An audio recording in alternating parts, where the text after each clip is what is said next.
The Empire State Building is as iconic as the daring men who built it, and in the 1930s, construction rules for workers were far less strict than they are today. The brave men, working hundreds of feet above the ground, became known for their audacity.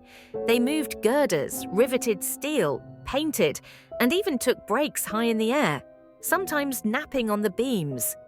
These fearless workers became the focus of photographers, immortalizing the breathtaking images of the building's construction. The ironworkers, who balanced on narrow beams or hung from cables, were regularly hundreds, even thousands of feet above the streets. As the New York Times put it, they put on the best open-air show in town, riding beams into place and guiding them with their feet, walking along thin air as though it were nothing. Photographers captured striking images of workers, like one of an intrepid window washer pausing to inhale the fresh air at a dizzying height. With skyscrapers looking like giant anthills, these workers clambered over the buildings, fearless as they performed their nerve-wracking tasks. The Daily Mail compared them to classical heroes, marveling at how they moved with ease across vast steel frames. Despite their bravery, there was one danger they all feared: the weather. Rain made the beams slippery, and bitter cold could numb hands, making it difficult to hold on. Yet, the workers' spirit never wavered.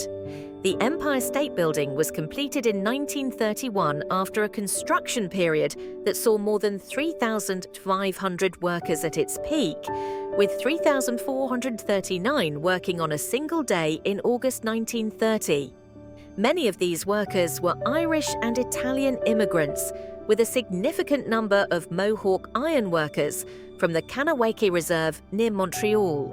While official reports claim that 5 workers died during construction, other sources, including the New York Daily News, suggested the number might be higher. Rumors even claimed that as many as 42 workers perished, although these figures were unsubstantiated. One particularly memorable photograph shows Carl Russell waving to his co-workers from the 88th floor.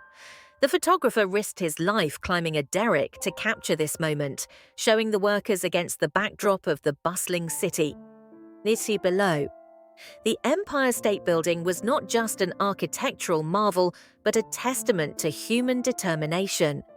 The building cost just under $41 million to build, considerably lower than the $60 million initially budgeted.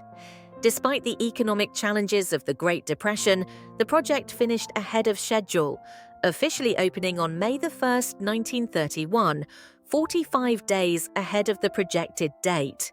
President Herbert Hoover even participated in the opening ceremony, turning on the lights from Washington, D.C.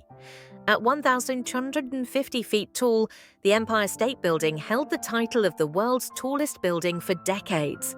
Engineers at the time believed a building taller than 1,200 feet would be impossible to construct, especially given the economic climate.